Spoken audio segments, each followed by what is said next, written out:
Hello, everyone. Welcome to The Greater Good. This is a podcast that's supported by the San Diego Harbor Police Foundation. And today I'm really excited because I have two beautiful young women from Coronado, and we're going to talk about sexual exploitation, body imaging, and things that are really relevant today. So I have MaKenna and I have Kat. Hi, ladies. Hi guys. How are you? Good. How are you doing today? I'm doing great. Thanks. I'm really excited you're here. So the reason why we're doing this show is that Mackie and I, we were talking the other day, and the conversation was steered towards body image. And I said, so do you like your body image? Do you like what you see when you look in the mirror? And she said, I said, it's kind of hard to really feel, I don't know, I don't know how to say it, meet the expectations of today's society standards because especially with social media and stuff, you're constantly just comparing yourself to girls all the time. You scroll, it's like a girl either face tuned or it's all fake, and it's crazy because it has this mental like how do you say that? Absolutely. I get what you're saying. It's just they put out this image of perfect. Literally. It's just this eccentric feature. Usually it's a European. People are like, oh, look at Bella Hadid. Her face is literally the definition of perfect. But Right. Who says that that's a perfect body type? Right. But yet, all these people are saying that, and then all these companies are feeding into it. The fact that a beauty industry even exists, there is a $3.7 billion industry that profits off the fact that we don't feel worthy enough in our own skin. So I was even talking to a few of my friends earlier this week, and it's their parents, they have such bad body dysmorphia where they look in the mirror and then they say to me, they're like, I can't even tell you what my body looks like. And you can see that within so many people in our generation. Exactly. yeah, it's really frightening. And what we do at the San Diego Harbor Police Foundation is one of our, we have a three-legged stool of things that we do. And one of those legs involves the awareness about human trafficking and sexual exploitation for mostly women. I think Kat and I were talking earlier about how prolific, how extreme it is here in San Diego County. And this is one of the better places in America. But because we're an entertainment destination site, with the water and the cruise ships and all of that coming in here, the conventions and the airport, it's really a hotspot for human trafficking. And it goes anywhere from 5 to 8,000 victims per year. So that means wherever you wander around the street, you're probably going to be looking at a young woman who's been or is currently being exploited in the sex trafficking industry. Do you think that's because of all the tourism? No, it's because of the money. The money? Yeah, even throughout the nation, well, the world, it's the second largest criminal activity in the world next to drugs. And the difference between the drug trade and sex trafficking trade is that if I'm a drug dealer, I sell you the drugs and they're gone. Then I have to go get more drugs in order to continue selling and earning money. Right. But if I'm a sex trafficker, I can take that woman and reuse her. So she's a renewable resource. So, like we were talking about, the average woman being trafficked, they have a quota anywhere from $2,000 to $4,000 a day that they have to earn. Absolutely. And hand that money over to the traffickers. So they get none of that. They get zero, zilch, nip. And would you mind explaining, because I remember we had this conversation a little bit earlier, I didn't really understand the concept of sex trafficking, because as it's portrayed in movies and media, sometimes it's like, oh, these girls are taken across the border, you're going to get kidnapped in Tijuana, your body parts are going to be sold, but that's not the concept at all. It's kind of a mindless brainwashing that you get through social media, through the fact that you don't feel worthy enough in your own skin, to where it's like, you expect these Romeo pimps to save you, to give you this money, but they're not actually giving you money or anything. They're just kind of sitting there and Until giving you he's the time. using you. Exactly. It's very exploitative in that sense. And these, and I say women because it's mostly all women that are sex trafficked. I mean, there is labor trafficking as well, and then you'll see a larger percentage of men and young boys involved in that. But today we're really talking about the exploitation of young women, and what sort of got me very interested in this podcast today was when Mac and I were talking about the imagery and how that then makes you become more vulnerable. And these highly sophisticated traffickers, they're looking for that vulnerability. Especially during the pandemic, the rates of trafficking have gone up exponentially during the last 3 years because everyone's not only are they alone more, but they're online more, Yeah. and they're more vulnerable and they're frustrated. Sometimes, given their age, they're angry with their parents or their peers. And then they look at themselves and they go, well, here's an opportunity for me to be loved. And that's where the traffickers' knowledge and understanding about how to manipulate and coerce mostly through, originally it's through what they determine as love. And then that quickly turns into fear and coercion. And like you were saying, Kat, they've become mentally incapable of leaving the life. Absolutely. Yeah. Invisible handcuffs. Right, exactly. Yeah, talk about invisible handcuffs. What do you know? So the invisible handcuffs, what he was explaining to me a little bit earlier today, it's the fact that these women, they don't actually, because they're walking through these airports alone. They're going through this all alone. So it's like, you're like, well, why aren't they running for help? Why aren't they screaming to the police? Why aren't they going to Jeff for help? Because it's the fact that they are so wrapped up in this world of, oh, well, I have this beautiful boyfriend who's actually just a pimp with 30 other girls that he's doing the same thing to. I have this life where they buy me these plane tickets, and then it's like, they're so stuck in it, and yes, they're being exploited between having to have sex with 30 to like 20 bodies a day just to meet that quota of 2,400 or 4,000. So then therefore they have these handcuffs on their mind almost to where it's like, I don't know anything different, because we are creatures of habit, creatures of pattern. And I think they play off the fact that they get so stuck in a loop to where they don't even know how to escape themselves because they're controlling their food, when they pee, what they wear, every single little thing about their lives, that they've almost lost their entire identity and self-worth to where lights on but no one's home. Yeah, exactly. Mentally trapped. That's so scary. Yeah, it's modern day slavery is essentially what it is. Yeah. Where they've captured the essence of the person, and they're just they're a product to the pimp. These women are just they're a product. So what do you think the message needs to be, especially for young vulnerable girls? Because the average age of a woman in San Diego County used to be 16 years old that was trafficked. So that means average. So there's going to be some below, some above. During the pandemic, that's dropped 2 years. So now the average age is more like 14 years old. So that means there are women being trafficked that are 12, 13, 11, 10 years old. We recently had a case with a woman that was trafficking her 2-year-old child. Oh my gosh. Yeah. A woman was trafficking her own 2-year-old child? Yeah. So, Okay. it's a money source. Average income for a trafficker, sex trafficker, is anywhere from $500,000 to $800,000 a year. Horrible. And a lot of it's tax-free because they don't report. So, yeah, it's a real moneymaker, which is why it's so hard and so pervasive. The other reason why it's so pervasive is that the people that create the legislation on these things, very often they're buyers, So sex buyers, they're everywhere you look, either through pornography that they watch or by buying women for sex. And You even see it on the greater scale, the fact that Epstein Island was a thing. You see all these celebrities, so-called, and it's like they're playing into this too. And yeah, that was sex trafficking for sure. So what's the message that women in your situation need to convey, you think?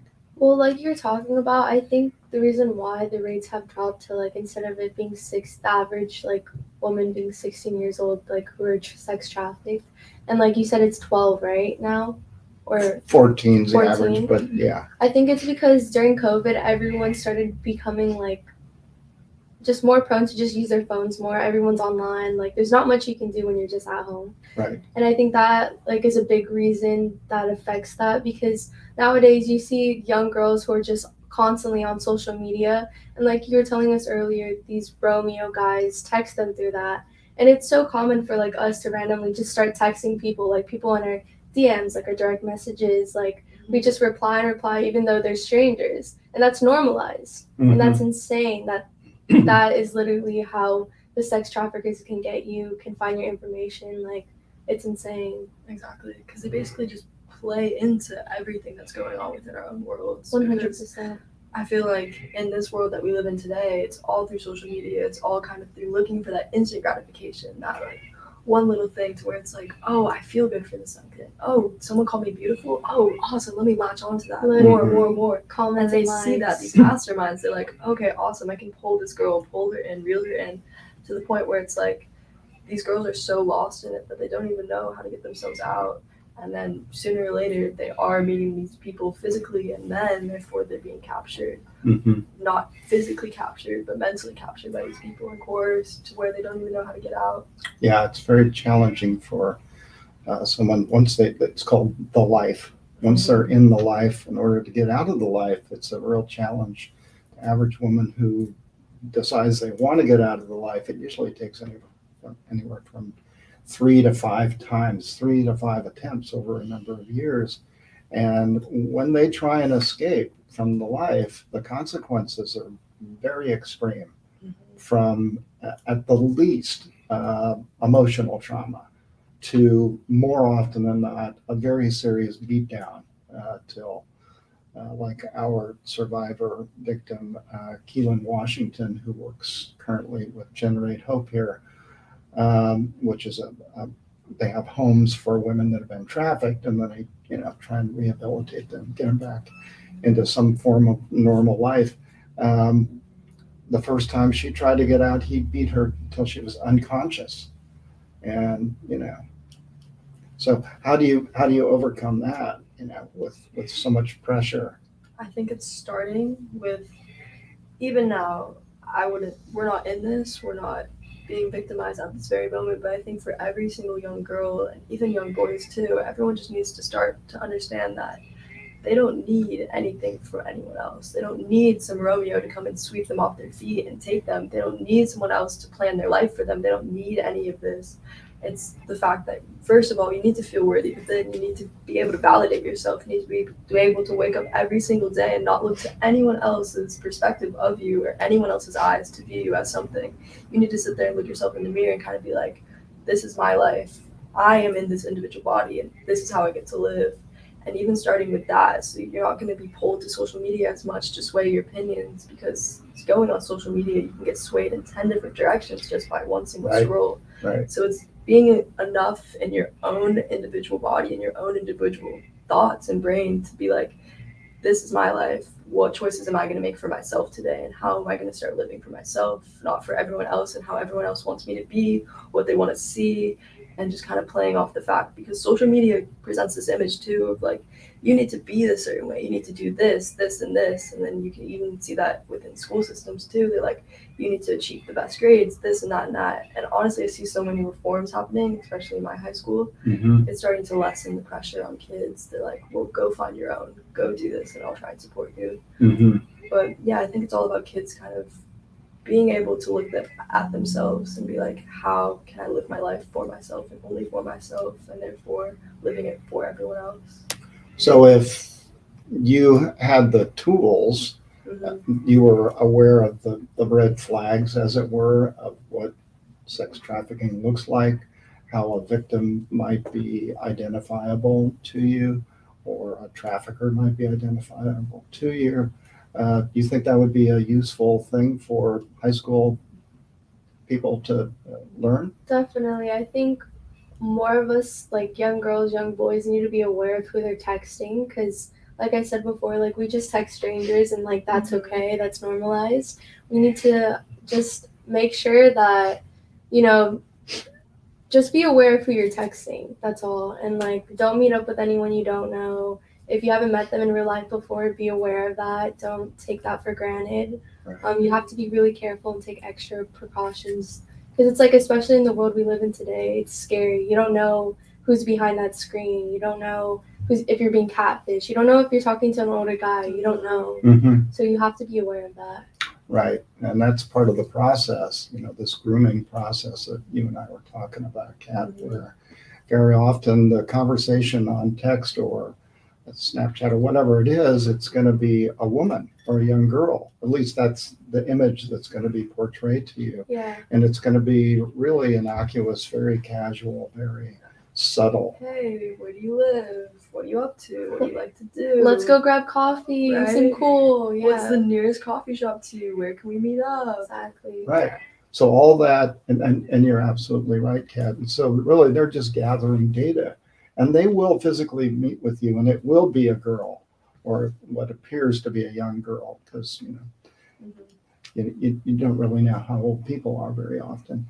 And then there'll be an introduction of her boyfriend, and the next thing you know, that boyfriend, who's very charming and attractive and wants to love on you, is going to supplant or move that what we call a bottom girl out of the way, and then he'll start grooming that person. And that process takes months, Definitely. depending on the vulnerability of the person. And, you young girls live in a very affluent area in the United States. And so body image is a huge deal for the boys and the girls. Yeah. And, and of course the media, and like you said, the fashion industry, the cosmetics, all of it, alcohol, and everything in the media today, movies, television shows, they portray that image of, like what you were saying, Kat, this perfect person, and which doesn't really exist in the real world. So Right. in that thought alone, you're reaching outside of yourself to try and achieve a perfect person, when you can simply be like, I am perfect right now. I don't need anything else from anyone else to prove that to me. Yet every single thing almost in this society that we live in is just kind of trying to feed off of you, trying to grasp you. Validation. Exactly. Yeah. So as high school students, if you were aware of what that looks like when someone's, let's say not everyone fits that box, at your high school, that look that everyone strives for, or most people strive for, but there'll be those young girls that don't check that box, in terms of what the rest of your social group looks like or wants them to look like. That person might be really vulnerable to being trafficked because they're an outsider.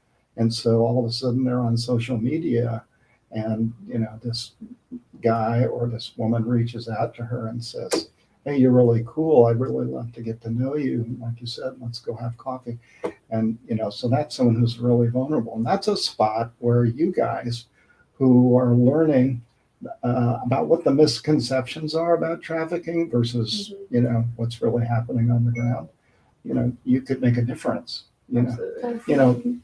I think one of the first things is not to isolate people from one another, not to think, oh, well, I'm this and she's that. Even in that simple thought, you've just separated two people from each other, and therefore you made someone feel so alone to where they probably will go look for it from someone else. And then these people come in with this perfect strategy to take those people. And then even playing off, you talked about earlier, we talked about the message, the red flags that you give us. I feel like there's two ways that you can respond to those red flags that we talked about earlier. It's like, oh, I have the tools. I know exactly what it looks like now. How am I going to respond? And I do respond, oh, this is so scary. I'm so scared now. I don't know what to do, blah, blah, blah. Or is it going to be, I'm empowered. I now have the tools and the resources to understand exactly what this looks like, and the fact that I'm not going to fall for it. I'm not going to play into this, and I'm not going to get myself trapped and lose my life to this horrible, horrible thing that's going on in the world. Yeah, excellent point. One thing that's really important to remember is that if you observe what you consider to be someone who's being trafficked, do not intervene. Do not get physically involved in that. Why so?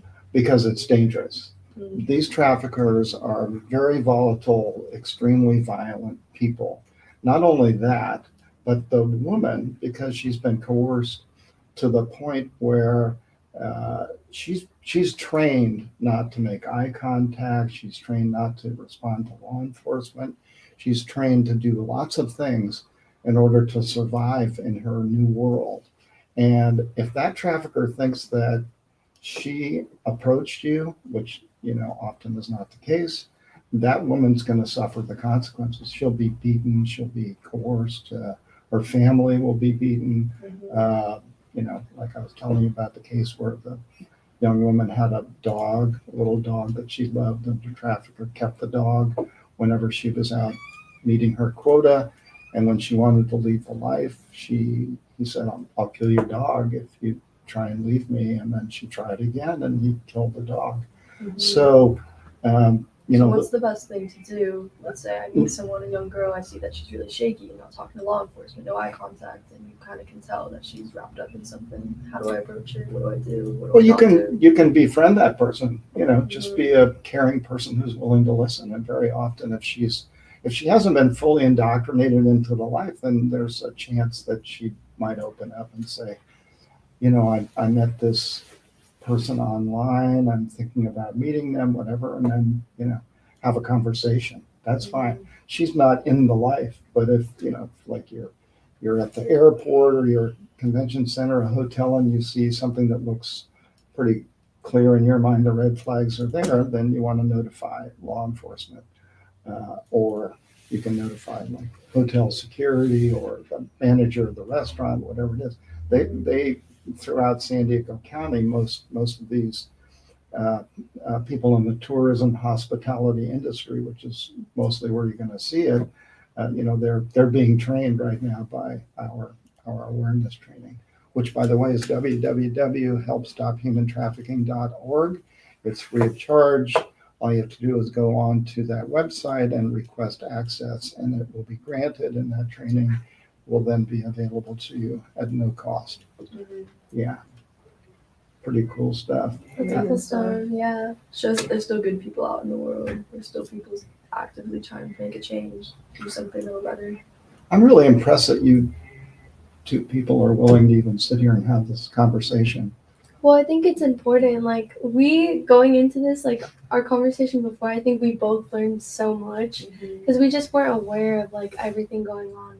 And now we know like the proper steps to take to just be careful with everything and just understand that this is real. You hear about it, but you don't really like know. You're not educated on it. Yeah. So this is just, it's scary how real this is Exactly. and how it's happening literally in our neighborhood, Because you see it in the movies. It's like this almost like fantasy version of it. It's like, oh, well, it's this like crazy thing that's going on. Like you're gonna get taken, sent to Tijuana. Like we said, no, this is happening in almost every school. You said, how many school systems? Almost every single one in San Diego County. Every high school in San Diego County has had documented Every cases. single Of high school. every single one. Your high school. Crazy. Yeah. Scary. And it's very difficult to spot unless you understand what to look for. So yeah, it's a big issue, and I thank you both very much for being willing to come and talk about it. I was mentioning to some friends, and one of them said, well, why would you want to have two young women in high school expose themselves to have a conversation about sexual exploitation? That just seems wrong to me. And I said, well, if I agreed with you, we'd both be wrong. But that mindset exists throughout many people. That okay, well, you're 15, 16, 17, 18 years old. You shouldn't be exposed.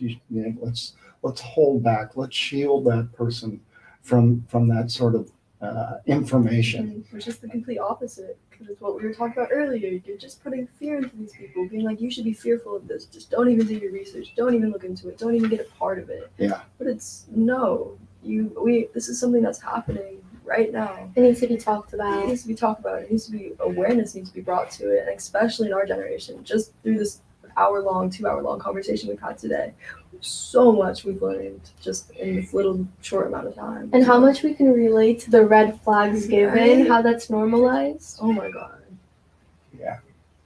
Yeah. But yeah, now we know what to do. Now we're empowered. We're like, well, I'm not going to sit there and fold. I'm not going to sit there and take this from anyone anymore. And I'm not going to sit there and just be so easily coerced by these Romeo pimps that they can just come in and like sweep you off your feet. That's a fantasy. That doesn't need to be something that's real. Exactly. Yeah, but just a cautionary tale. They are extremely sophisticated. Yeah. They are really good. And who doesn't want to feel loved or Exactly. cared about? And, given the pandemic and all the issues, relating to that, Mhm. even the smartest, most aware person is potentially Like you said, vulnerable. it plays out for, it's just not in a week, it's No. 6 months to a year of this conversation until you finally meet, let's say like 9 months in, and it's just played Yeah. out. Yeah, it's very easy to go, oh my gosh, this person really does love me. Mhm. He really does care about me. No, look, he bought me these really nice clothes and took me to this nice place and promised me love forever. So And it's like an actual relationship.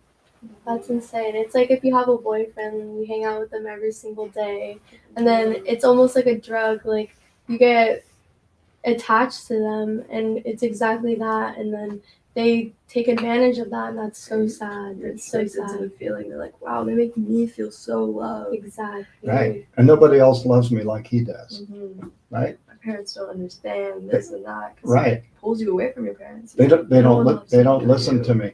Yeah, my friend Keelan Washington, who's a victim survivor, and you'll see her in the training. Mhm. She's this amazing, amazing woman. And when she was being trafficked, her trafficker would pick her up at school and take her home every day. And he was older than she was by, she was 14, so he was like 20, 21 years old. And I mean, that in itself is a red flag. Yeah.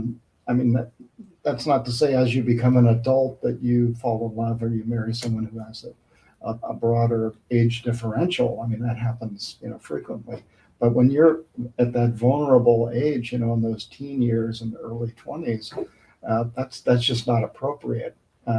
So he knew where she lived, he knew her family, and so it was very easy for him to, eventually transition her into becoming his slave. Mhm. And Because what's the first step in that? He's usually like, well, I need you to go do this with my friend.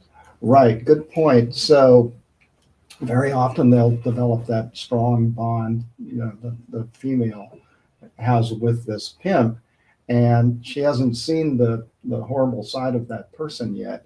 A lot of times there'll be a transfer. The original Romeo pimp will start to groom this young woman, to the point where she's almost ready to get into the life, and then there'll be a switch, and they'll bring in what they call a gorilla pimp. And a gorilla pimp is this no nonsense, you're going to do what I'm telling you to do, or I'm going to beat the what out of you. And everything about this person is totally different, but now fear. So that the love component just got supplanted with fear component. So my ex-boyfriend, who I love dearly, basically hands her off to a gorilla pimp, and then it's too late. Then it's, you're going to do this, or the consequences are going to be extreme. But do you think it's ever too late to get out? No, it's never too late to get out. Mm-hmm. And fortunately, as we create more awareness throughout society internationally, I mean, this is a big deal. More and more people are starting to see the true nature of sexual exploitation and trafficking. And because of that, people are getting more aware. It's like with our training, in the last 60 days, we've probably trained over 3,000 people. And so, I mean, it's a start. It's all about, one foot in front of the other. Right. Taking the steps to get there. You got it. Yeah. Yeah. And through spreading awareness, everyone listening to this, me and MaKenna now, we all can just sit there and start taking the steps forward to not let this happen to us, to our friends, to see the signs, and to honestly just spread the knowledge of it, to where it's, people don't have to feel the need to kind of get trapped in this, not even feel the need, but almost be pulled and lured into it, because it's like, wait, I'm not alone. I'm not the only person this is happening to. That you can be like, hey, did you get that text too? Hey, is this happening to you? It's like, wait, yeah, look what's at going this. on here? Yeah, look what's happening on my phone. It's blowing up with this woman who's, I'm not sure who she is, but she seems really nice. I think I'm going to meet her. So, hold it. Red flag. Right. Put the stop sign up. We had a training at one of the Indian casinos, Hamul, a couple of weeks ago, and one of the women that was being trained, she's one of the managers there. She went home that evening and told her family, okay, I went to this training today. It was really informative. I feel like I know a lot more about this thing. And her young daughter said, Mom, I think I might be being groomed. Oh my gosh. So she texted me, and then we had a conversation, and her daughter was fully participatory with us. So we took, the mom took pictures of her phone, pictures of her laptop, and sent them to me, and it was extremely clear to me immediately that this young girl was being groomed. And it was in the very, very early stages. So fortunately, we'll be able to wipe out her social profiles, recreate new ones, different names, different And you passwords. guys talked to her about it, explain what was going on. Yeah. She took it receptively. Oh, yeah, absolutely. I mean, because her mom said, I went to this really interesting training, and her daughter heard that. And the message wasn't like, don't you do that. It was more like, guess what? This could happen to anyone. And her daughter realized that. Don't feel bad if this happens to you. If you Yeah. even start texting this person, no, that's so normalized within our society. It's just be able to take the steps to the fact that you're not going to get yourself trapped in this, and you're not going to get brainwashed and manipulated to where you have these invisible handcuffs on to where you don't know how to get yourself out. Yeah. Well, you two are now anointed as ambassadors, so you can spread the word freely, and please take the training if you'd like. I think it's really important. It's www.helpstophumantrafficking.org.